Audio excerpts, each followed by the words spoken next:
আছো? জি। দুপুরবেলা খাবার খেয়েছ? জি। ঘুমাচ্ছিলা?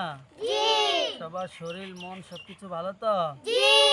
আচ্ছা, তাহলে তোমাদেরকে একটি সুন্দর ঘটনা শোনাই। জি। আসল মা, ঘটনার নাম কি?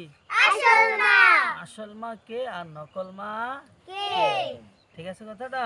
জি। আচ্ছা, দুজন মহিলা একটি বাচ্চা নিয়ে ঝগড়া করছে। কি নিয়ে? বাচ্চা নিয়ে। একটি বাচ্চা নিয়ে ঝগড়া করেছে। ঠিক আছে কথা? জি। ঝগড়া করার পর যখন তারা বিচারকের কাছে গিয়েছে, এখন তারা দুজনই দাবি করতেছে যে বাচ্চা এটা আমার সন্তান, অন্য মহিলা দাবি করতেছে এটা আমার সন্তান। এখন কোনো মহিলারই কোনো সঠিক কি নাই, প্রমাণ নাই যে কোন মহিলার সন্তান। পরে বাদশায় তার জল্লাদকে বলল, জল্লাদ তুমি একটা ছুরি নিয়ে আসো। ছুরি নিয়ে এসে এই বাচ্চাটাকে সমান মাঝখানে দিয়ে কেটে ফেলবা। কি করবা? কেটে ফেলবা। এই জায়গা দিয়ে বাচ্চার কেটে ফেলবা।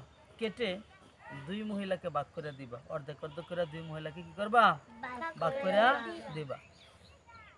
এখন যখন বাচ্চাকে জবাই করতে বা কাটতেছিল, কাটার সময় একজন মহিলা বলতেছে, বাচ্চা বাচ্চা দরকার হয় বাচ্চাটাকে আপনি কাটতেন না, আমারে দেওয়ার দরকার নেই, ওই মহিলাটাই কি করেন দিয়ে দেন, আমি নিব না। ঠিক আছে, তারপরও বাচ্চাটাকে আপনি কি করেন না, কাটতেন না, হত্যা করেন না।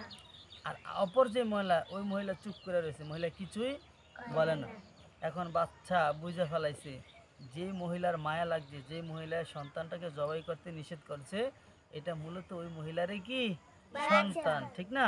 ওই মহিলারই বাচ্চা। কারণ যদি ওই মহিলার বাচ্চা নাই তো ওই মহিলা তো বলতো না যে বাচ্চা বাচ্চা বাচ্চাটাকে কি করে না জবাই করে না। যেহেতু মহিলা নিষেধ করছে, বোঝা যাইতেছে এই মহিলার কি বাচ্চা। আর যে মহিলা চুপ করে রয়েছে ওই মহিলার কি না বাচ্চা না। পরবর্তীতে যে মহিলার মায়া লাগছে ওই মহিলাকে বাচ্চাটা দিয়ে দিছে। আর যে মহিলা চুপ করে রয়েছে ওই মহিলাকে বাদশা বেত দিয়ে আঘাত করে তাকে প্রহার করেছে। তাহলে বোঝা গেল কি আসল মা হইলো যেই মহিলার মায়া লাগছে, যেই মহিলার কাটতে নিষেধ করছে ওই মহিলারই কি মূলত সন্তান। ঠিক আছে না?